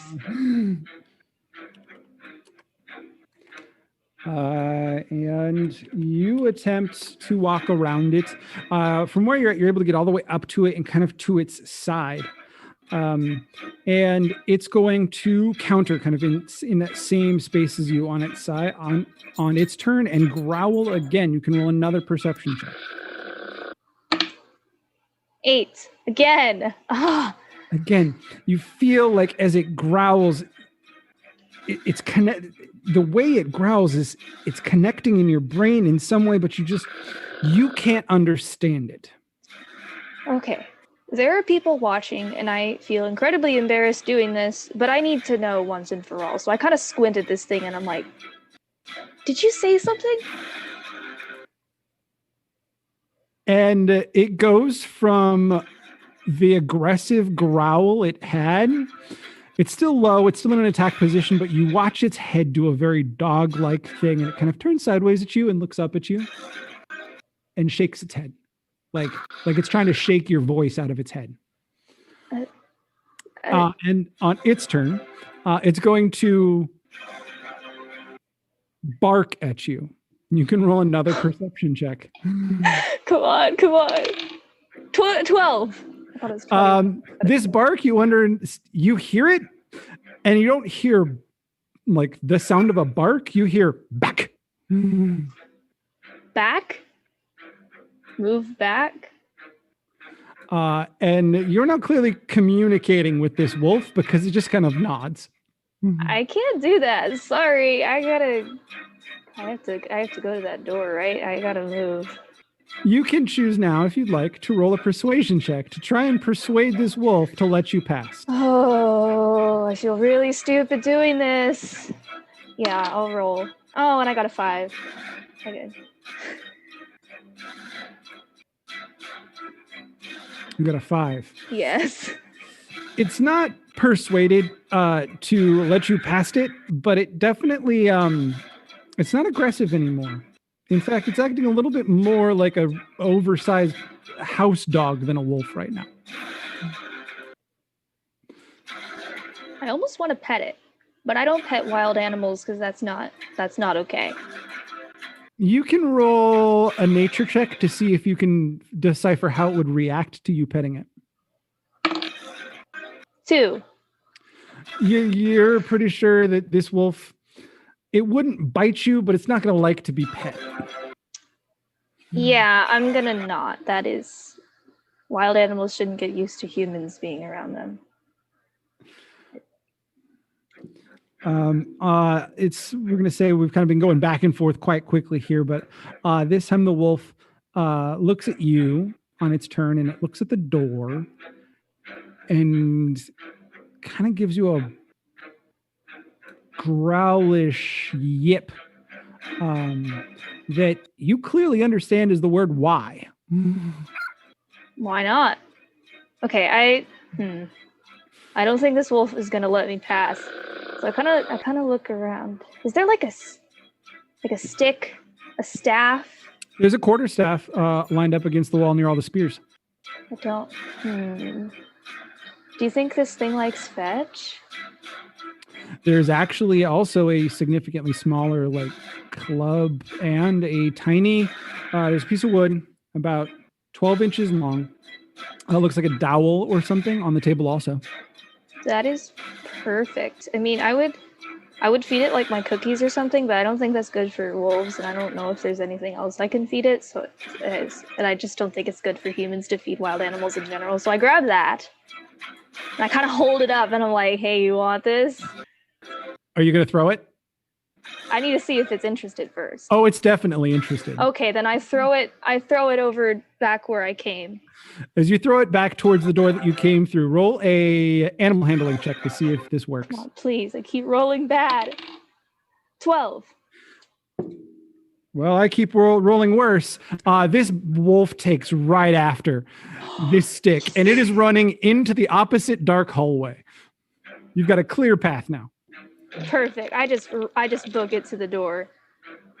Perfect. That was fun. With the wolf running through the opposite door, you easily walk right through the door you're supposed to go through and into the darkness. Alaya, you stand alone in the locker room. Everyone else has passed through the door at this point, and while there is no clock anywhere to be seen, by the grumble of your stomach and how tired you feel, you know it must be well past dinner time. The green light turns on, and Henita appears no longer trying to hide how tired she is, but for the first time gives you a friendly smile. Alaya Kingston, our final initiate. You may proceed through the door and begin your assessment. The door... Saving the best for last, I see. The door buzzes and opens, and as you take your first steps forward, Amelia swoops down and perches on her favorite spot on your shoulder. You walk down the hallway, and with every step toward the light, you feel lighter, as if the very air in the room weighed less. And when you cross the threshold into the arena proper, you feel a rush of air, like when you walk through the door into an air-conditioned building during the summer. The rush tousles your hair and ruffles Amelia's feathers. Sitting in the arena, you look around and you notice all the other elements in the space that the others have. But for you, you also notice that you feel physically lighter and more connected to the world than you have ever felt before. Like you could reach out and grab the very air within this space. You recognize Jade's voice from somewhere up in the stands beyond the bright lights, and she says, Alaya, it's been a while. You've been waiting, but you have had the task explained to you. You may ask one question if you have one. I look back because I saw the levers and stuff. What do those do? They control various elements within the arena. Can I know what those elements are? You've already asked your one question. Okay. I walk over to the shields area. I grab like one circular shield, kind of, I guess, Captain America size. As you do this, you hear Jade say, Oh, all right. Very well. Begin the assessment. Wait a minute. And as she does this, there's a short yapping like bark from beyond the opposite door of you. And it opens and a coyote comes padding out into the center of the arena. It sniffs the air and as it smells it, it turns to you and it bares its teeth, standing between you and the door. Hey, buddy. You gonna let me pass? As you speak this, Amelia flaps up from your shoulder and goes and perches on the railing above the arena to watch you. The coyote does not react to you. Okay. I only get the shield, right? That is all you've gotten. You can grab anything else. You have time. It's standing literally just in the center of the arena, preventing you from moving further closer to the door. I'm gonna kind of shimmy back, keeping my eyes locked with the coyote, and I'm just gonna pull one of the levers and see what it does. As you pull this lever, it activates the lights, and the lights all turn off. It is now pitch dark in the room. Oh no! I try to flip it back on. You flip it back on, and the coyote yips a little. And as you flip it back on, roll me a perception check. 18. You definitely notice that you've let go of the handle, but you feel like you're still holding it, and it rips right off the wall. Oh boy! And the lights don't turn back on? No, the lights are definitely on. Okay. But you're not going to be able to turn them back off using that handle. Well, that didn't help me. I'm not going to try another one of these levers. I'm going to walk over and try to just frantically grab one of the knives off the table. As you walk over to the knife table, everything you move past wiggles and shakes like a giant wind is being blown with you as you move about the space. Oh, this is weird. Okay. I'm going to grab one of the knives and I'm going to slowly approach, kind of tiptoeing, I guess, toward the coyote. As you approach, that wind moves with you, and when you stop, it rushes past the coyote and causes his fur to kind of flap in it, and it stops. Did I accidentally flip a fan in here or something? What? No, you very clearly at this point can tell that wind is coming from you, and every time it moves past you, you feel like you could guide it or grab it. Huh. I'm just gonna right at the coyote. As you push this air towards the coyote, that didn't land flat. Of course, I'm rolling horribly tonight. The coyote is literally pushed all the way across the arena from you, slams up against the door, and is out cold on the ground.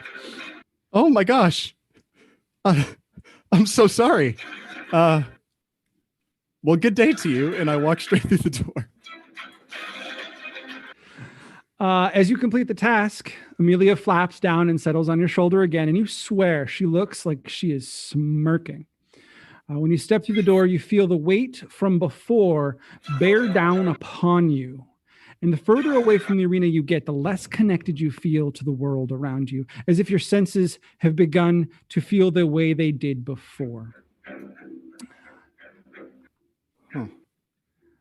All right, I'll keep going. I'm almost there. Laya, as you come to the end of the dark hallway, a door opens, and from the other side, there is cheering.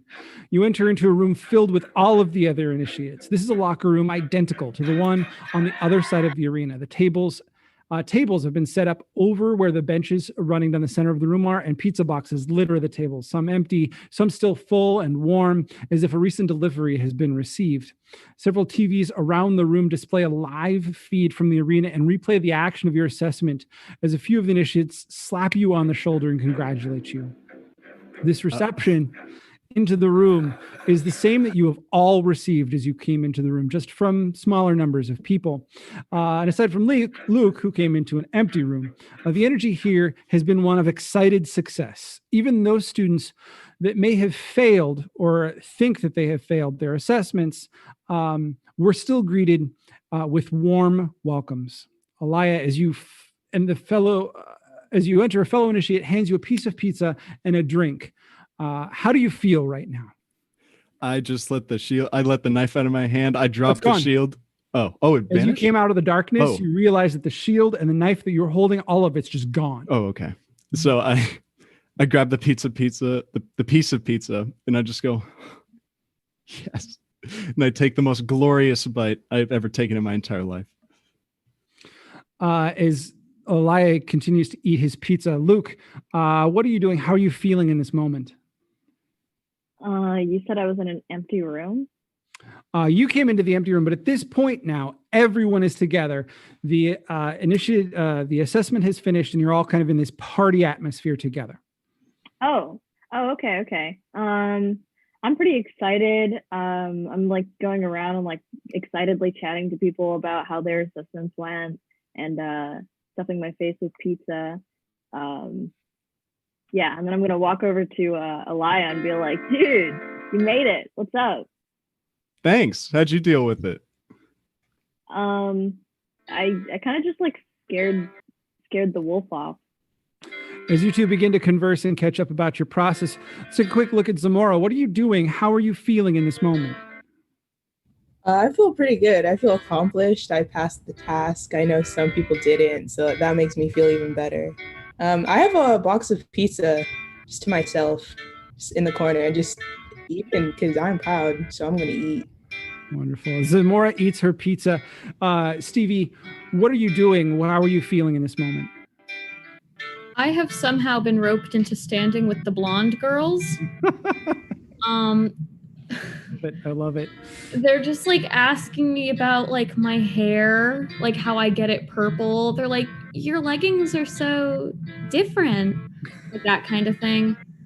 And I'm just kind of like sitting there drinking a soda. I'm feeling good about myself and my test, but I am so uncomfortable with the people I am around right now. Beautiful. Moon, what are you doing right now? I kind of keep to myself for a bit, but then I notice Stevie's uncomfortableness. So I kind of go over and kind of break that situation. You're so sweet. Wonderful. As Moon and Stevie try to break away from the blonde girls, Luna, what are you doing right now? Oh God, they all saw me talk to a wolf. This is humiliating, and getting congratulated right as I came in was just it was embarrassing. Like, it felt good, but I didn't like that it felt good. So I just took like a bunch of pieces of pizza and I like talked for a little bit, and then I just tried to avoid people as much as I could, and I'm just sitting in the corner eating pizza by myself. As you all continue to participate in this general party-like atmosphere, the hours begin to pass. On the monitors, there appears to be several people setting up some sort of stage within the arena. There is one backless chair in the center made of polished marble with several gold white cushions. Some colored flags have been erected along the backs of the stage, and chairs sit in front of each flag. As you see the teacher settle into the chairs, the image is replaced with the face of a refreshed-looking Henata who speaks in an almost joyful tone. Initiates, you have done well. It's time to come forth and face the first of several important, life-changing decisions that you will make over the next few months and years. Join us in the arena. The door slides open, and you begin to follow the other initiates up into the arena between the hushed whispers, Henata's speech, and your own nervousness. You sense that what you are about to experience will be one of the most important moments of your life. And that is where we'll stop this evening. Thank you for joining us. Come back next week when our initiates discover just what the teachers have in store for them as they return into the arena. What is this big decision? What did the teachers think of their assessments? And will they ever explain what is really going on here? Tune in next week to find out on another adventure of Argonauts Awoken.